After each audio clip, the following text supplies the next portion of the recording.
Vous parliez de retour d'expérience. Comment cela se fera-t-il au niveau national?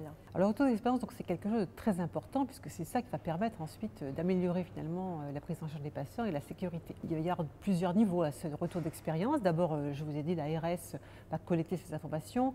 Dans certains établissements de santé où certains professionnels de ville vont avoir un petit peu de mal à faire l'analyse de ces situations et donc les ARS vont mettre en place des structures d'appui qui vont être généralement régionales, qui vont aider les professionnels de santé de façon neutre et indépendante à analyser leurs événements et à les mettre en commun.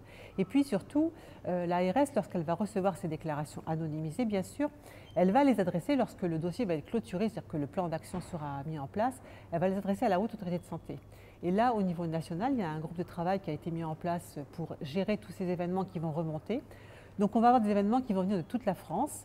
Et donc la Haute Autorité de Santé, son rôle dans tout ça, ça va être de collecter ces événements et de pouvoir ensuite les exploiter pour en faire de nouvelles recommandations dans l'intérêt des patients et la sécurité des soins.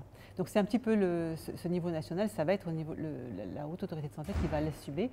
Et je pense qu'effectivement, comme ça a été déjà le cas pour d'autres pratiques, on aura d'ici quelques années, parce qu'il faut quand même le temps que ça se mette en place, de nouvelles recommandations pour la sécurité des soins. On espère que ce dispositif finalement va d'abord engager beaucoup de professionnels de santé à déclarer.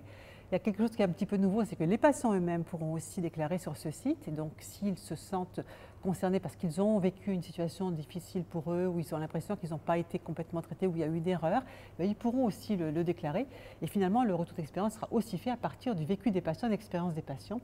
C'est un peu ça aussi l'innovation de ce décret, qui va faire participer le patient à sa prise en charge et à sa sécurité.